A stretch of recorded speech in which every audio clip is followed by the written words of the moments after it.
Dear Charles, Alexander Solzhenitsyn once wrote, quote, I saw that Franco had made a heroic and colossal attempt to save his country from disintegration.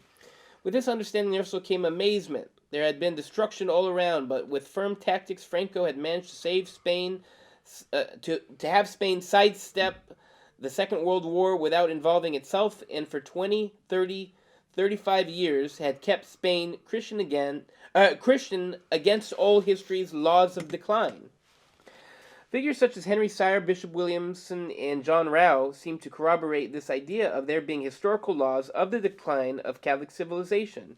Usually, the beginning of the decline is posited as the end of the High Middle Ages with nominalism, and a descent from there into naturalism, secularism, materialism, and all other myriad heresies that abound today. What is your take? Is there a historical law of decline all the way until the Antichrist, or can we arrest, slow down, or even reverse this decline? Brother Solzhenitsyn, can you hear me? No? That's fine. All right. Well, to answer your question, yeah, I think there are such laws. I don't think they're written in stone.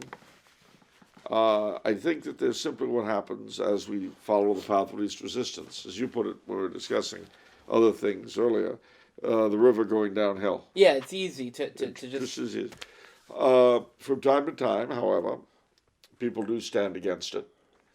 And sometimes they win for longer periods, shorter periods.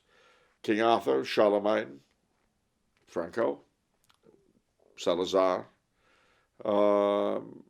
Duplessis, and then seemingly inevitably the darkness swallows them up again. And of course, too, many people fight and are apparently defeated, but their efforts lead to something else that they couldn't have foreseen. Yeah. So what I think is the question under the question is it worth fighting? Yeah. And the answer is yes.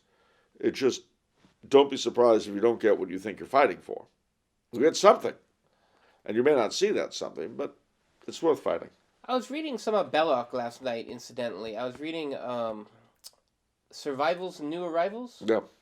And he was talking about the seeming inevitability of the forces at war with the church.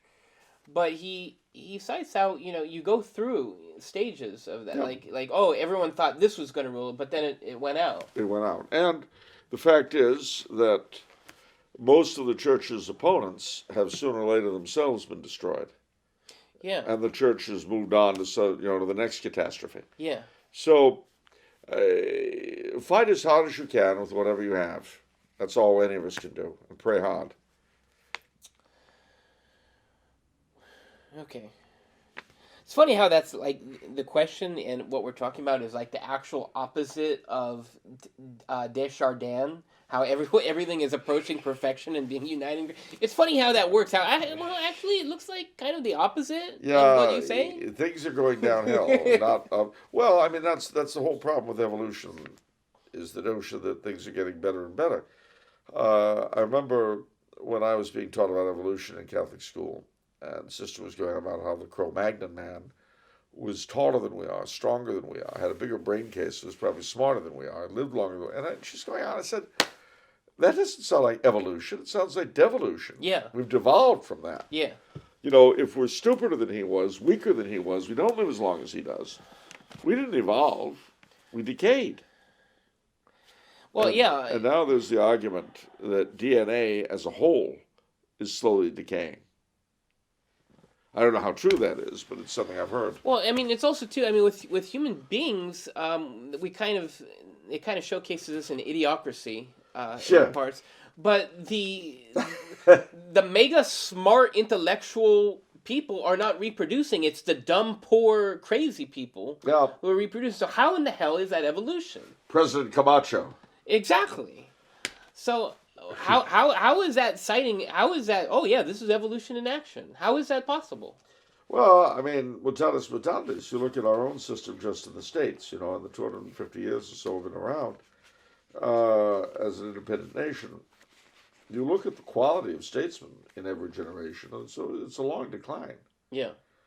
Now, I mean, my gosh, the best the Republicans can come up with is the Trumpster. and the Democrats have unloaded the sideshow.